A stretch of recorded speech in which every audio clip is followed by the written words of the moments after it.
nesse momento se manifesta no tempo atual, como se manifestou no tempo dos apóstolos, o espírito do anticristo. E o espírito do anticristo, ele se manifesta sempre para se opor, porque o anticristo, irmão, ele é a personificação de tudo que se opõe a Cristo, ao cristianismo e aos cristãos, e obviamente ao evangelho. Então o anticristo se manifesta nessa hora, se opondo como opositor do evangelho, como um deturpador da palavra de Deus. No primeiro século, no tempo dos apóstolos, a estratégia do espírito do anticristo, aquele espírito demoníaco, diabólico, que agiu por intermédio dos líderes daquela geração, ele tentou negar que Jesus tinha vindo em carne. Ele tentou negar que Jesus era o Messias. Ele tentou mostrar que Jesus era só mais um homem comum, mais um homem simples, e que Jesus não era o Messias. Em Jesus não se cumpriam as profecias. O espírito do anticristo tentou fazer isso, tentou confundir a mente do povo, e conseguiu confundir a mente de muitos.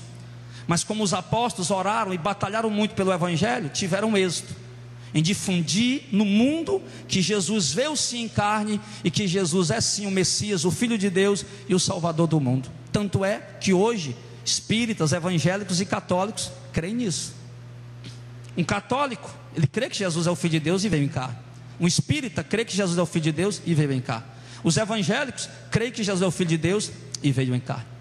Mas hoje, já que o espírito do anticristo falhou em interceptar a pregação dos apóstolos no primeiro século, que o mundo ficou conhecendo Jesus como o Filho de Deus e o Messias, o espírito do anticristo hoje no Brasil, porque Satanás, ele é o sedutor das nações, ele tem a habilidade de enganar, ele tem um poder de enganar, uma habilidade de enganar extraordinária.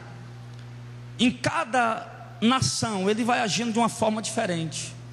Aqui no Brasil, nós contemplamos o agir do anticristo, a manifestação do anticristo aqui nessa nação, deturpando a palavra de Deus, introduzindo coisas na igreja que Jesus nunca mandou introduzir, colocando na boca dos pregadores mensagem que Jesus nunca pregou e nunca mandou ninguém pregar. Então o espírito do anticristo está atuando nesta nação, está atuando aqui no Brasil desta maneira, dessa forma. O espírito do anticristo, irmão, ele tem deturpado o evangelho de Cristo, ele tem trabalhado de uma forma para desmoralizar o evangelho e os cristãos de uma maneira tão forte, meu irmão, que infelizmente eu olho e vejo que ele está conseguindo. Se você parar para olhar, irmão, há 10, 20 anos atrás, se dizer que era um pastor, isso era um título de honra. Há 10, 20 anos atrás, se dizer que era um evangélico, que comprar em alguma mercearia, bodega, seja lá como você queira chamar, e você chega lá e o dono da mercearia soubesse que você era um cristão, um evangélico, meu irmão, um crente, ele lhe vendia com os olhos fechados e não estava nem preocupado, sabia que você ia pagar. Mas hoje, o espírito do anticristo trabalhou de uma maneira tão forte, irmão, que hoje uma das classes menos confiável na sociedade brasileira se chamam pastores e evangélicos. O espírito do anticristo está operando principalmente por meio de pessoas que são do nosso meio. Olha o que o apóstolo João está dizendo: saíram de nós. Ele não está falando aqui, irmão, que eles saíram de uma denominação, está falando saíram de nós, ou seja, saíram do nosso meio, do meio da igreja de Cristo, do meio dos homens de Deus, do meio do povo de Deus, saíram de nós. O espírito do anticristo tem agido dentro da igreja, principalmente por meio de pessoas do nosso meio.